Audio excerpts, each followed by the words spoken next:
welcome to your deep dive. Ready to dive into a topic that feels ripped straight from a spy novel? We've got articles here from The Intercept and Reuters, and let me tell you, the Pentagon using AI for fake online profiles. Wild, just wild. No kidding. We're talking about the U.S. Department of Defense, specifically the Joint Special Operations Command, JSOC for short. They're looking into tech that can build these, crazy convincing deep fake personas for social media. Okay, so not just some grainy photo lifted off someone's grandma's Facebook page. How real are we talking here? Think, scarily real. Video selfies, believable backgrounds, even audio. They want to basically create these digital ghosts that are almost impossible to tell apart from a real person. And they'd use these for? Their words, to gather information from online forums. So digital spies, basically. Kind of creepy if you ask me. And this JSOC group, they're legit, right? Yeah. Oh, yeah. JSOC, they're the special ops of the U.S. military. Super secretive, high-stakes missions. This isn't even their first time at the online influence rodeo. Remember back in 2022 when Meta and Twitter had to remove all those fake accounts? Turns out those were linked to U.S. Central Command, another branch of the military. Right, vaguely.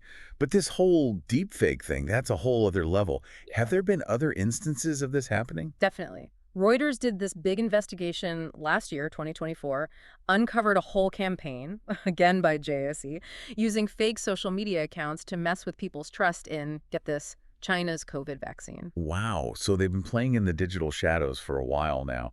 What is it about deepfakes specifically that's got them so, I don't know, interested? Deepfakes, they use AI and machine learning to create synthetic media. Audio, images, videos, you name it, that are nearly impossible to tell apart from the real deal, even for, the pros. I checked out that This Person Does Not Exist website, the one that uses StyleGAN. Those AI faces are both amazing and kind of terrifying.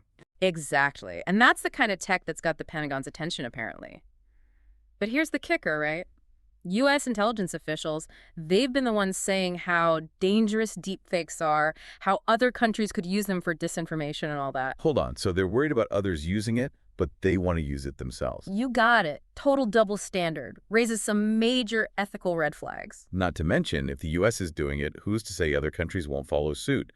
Talk about a recipe for a global truth crisis. Exactly. Experts are saying this kind of behavior just erodes trust in information overall. It'll be impossible to tell what's real and what's not. And trust is already, what do they say, fragile in this digital world. Adding the Pentagon to the mix of potential manipulators. That's a slippery slope if I've ever seen one. It is, and a dangerous one at that. Think about it. Elections are already vulnerable to disinformation campaigns as it is. Imagine a world where deepfakes can just create fake videos of politicians saying or doing whatever they want. Chilling. Like, seeing is no longer believing. That's the unsettling reality we're facing. Social media companies are under pressure to stop the spread of deepfakes. But it's a tough battle. They're constantly trying to catch up. So we've got the Pentagon wanting deepfakes, but warning about them at the same time. Trust in information is already on shaky ground, and elections are ripe for manipulation. Where do we even go from here? Million-dollar question, right? This technology, it's forcing us to rethink the very idea of truth in a world ruled by the digital. If anything can be faked, what does truth even mean anymore? It's like we're in some kind of digital hall of mirrors, and telling what's real is getting harder and harder. And with the Pentagon getting involved, those illusions are only getting more sophisticated, harder to spot. It's almost like we need a whole new definition of truth for this digital age, how do you set rules in a place that's constantly changing? It's a huge challenge trying to put reins on something that moves faster than, well, anything really, not to mention the ethics of it all. Exactly. Where do you even draw the line? What's okay to use this technology for and what's going too far? It gets messy. Right. Are there ever situations where using deepfakes might be, I don't know, justified, say, to fight back against some other disinformation campaign? Isn't fighting fire with fire fair game sometimes? That's a dangerous game to play, even with good intentions. Imagine. Using the same tools as the bad guys, it could backfire big time. You just end up making things worse, making people even less trusting. Yeah, no easy answers there. But going back to the Pentagon's plans, the article mentioned they want to use these fake profiles to get info from online forums. What kind of information are we talking about here? Is any of that even ethical? That's the million-dollar question. The article, it doesn't really get into specifics about what kind of forums they're looking at, but just the idea of making fake people to sneak into online communities, that brings up some serious ethical questions. Privacy, consent, just straight up lying. Yeah, it's a violation of trust, plain and simple. If you can't even be sure the person you're talking to online is real, what does that do to, like, online communities? Yeah. To our ability to connect with each other genuinely? That's the core issue right there. Deepfakes, they don't just mess with your trust in one person, they mess with your trust in the whole system, like a virus, spreading through all our online conversations. And we have to remember, this isn't like some far-off possibility. We know the Pentagon's used fake profiles before, like we talked about earlier. That's a track record that should give us pause. No doubt. We need more transparency, more accountability. If governments are going to be doing this kind of thing, the public deserves to know, what are they doing? What safeguards are in place? We're talking about potentially undermining the very freedoms they're supposed to be protecting. Scary stuff. But there's another layer to this, and it's both fascinating and terrifying. Remember that article we talked about, the one from Clarín about AI and elections in Argentina? You mean the one about how deepfakes make it almost impossible to figure out what's true, especially during an election? Exactly. It said even the experts have a hard time keeping up. Apparently, people can only spot a fake audio deepfake about 75% of the time. Those are not great odds when it comes to, reality. Yikes. Yeah, that just shows how urgently we need to figure out how to detect these deepfakes, how to fight back, especially when it comes to something as important as elections. Right. The article also mentioned how social media companies are trying to deal with this, but it sounds like they're fighting a losing battle. It's a never-ending race. As soon as someone figures out a way to spot a deepfake, someone else figures out how to get around it, and the technology is only getting better, faster. So if the tech's always ahead, and even the social media giants are struggling, what hope do we have as, regular people? How do we protect ourselves from being fooled?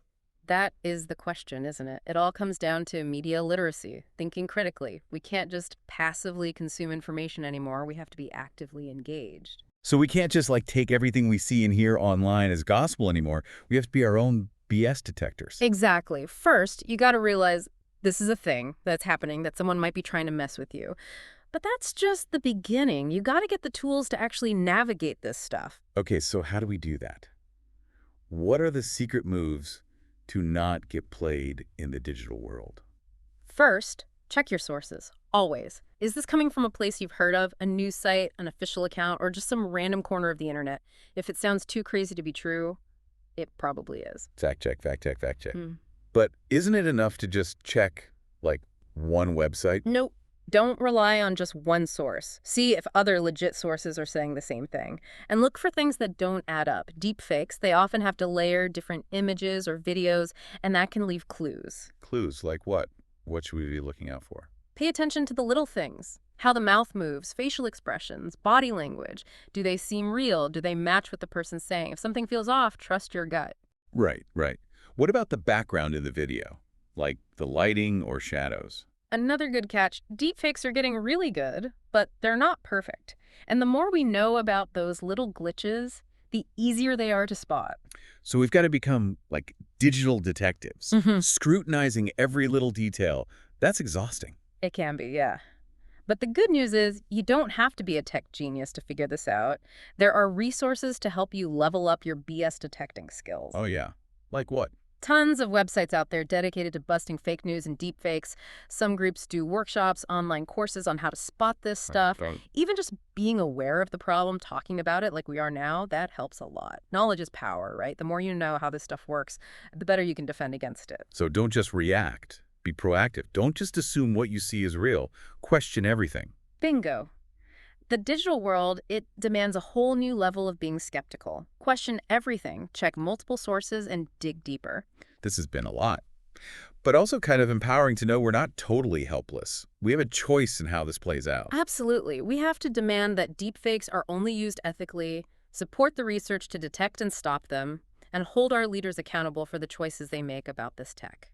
Because if the Pentagon, the people who are supposed to stand for truth and security, if they're doing this, what does that say about the future of, information in general? It's kind of scary, honestly. It is, but by shining a light on these practices, by talking openly about what this means, maybe, just maybe, we can steer this technology in a better direction. Well said. We've covered a ton today. I don't know about you, but I'm feeling a lot more informed, way more cautious, and definitely more aware of just how weird the world is becoming. As we should be. The future of truth, it depends on us asking tough questions, thinking critically, and demanding better from ourselves and from those in charge. Couldn't have said it better myself. To our listeners, we hope this deep dive gave you plenty to think about. Until next time, stay curious, stay sharp, and never stop questioning.